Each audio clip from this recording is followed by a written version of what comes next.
Bonjour à tous et bienvenue sur cette nouvelle édition du Nielsen Trends. En 3 minutes, vous saurez tout des tendances du marché de la grande consommation de janvier à début décembre 2019. Depuis le début d'année, le chiffre d'affaires des produits de grande consommation progresse de plus 1,2% grâce à la valorisation qui se poursuit. A l'inverse, les volumes sont en berne, effet de la mise en place de la loi alimentation en février 2019. Dans ce contexte, la croissance est portée uniquement par les ventes fonds de rayon puisque la promotion recule de 4,2% et voit son poids repasser sous la barre des 20% avec un impact plus important sur l'alimentaire que sur le DPH. Si le nombre de promotions augmente, leur efficacité est en recul en raison de discounts moins agressifs. D'un point de vue consommateur, la valorisation du panier d'achat continue d'expliquer près de 50% de la croissance du PGCFLS, qui provient à la fois de la tendance du mieux manger qui se poursuit, mais aussi d'un retour à l'inflation en 2019.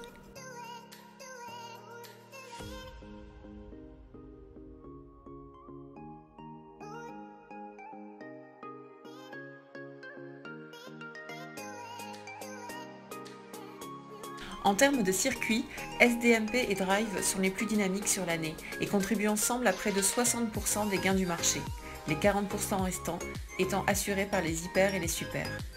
Quant à la proxy, elle est en léger recul cette année, pénalisée par la proxy urbaine. C'est le frais qui tire la croissance du PGCFLS, notamment grâce au frais non laitier, rayon le plus dynamique depuis 10 ans. A l'inverse, le DPH continue de souffrir malgré des discounts promotionnels plus agressifs. L'année 2019 marque également le grand retour des marques distributeurs, plus dynamiques que les marques nationales cette année.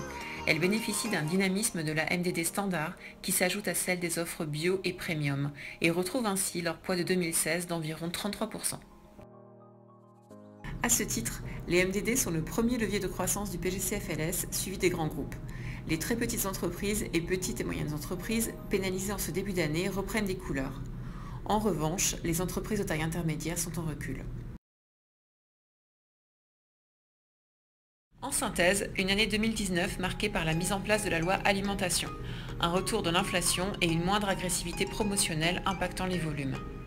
Au niveau des circuits, SDMP et Drive sont les plus dynamiques. Quant au rayon, la croissance est assurée par le frais, l'épicerie et les liquides. Enfin, un retour en force des MDD qui ont bénéficié de la nouvelle loi et contribuent cette année à près de la moitié des gains du PGCFLS. Pour aller plus loin, n'hésitez pas à vous rendre sur notre site nielsen.com ou à contacter directement votre référent Nielsen. Je vous dis à bientôt pour une prochaine édition du Nielsen Trends.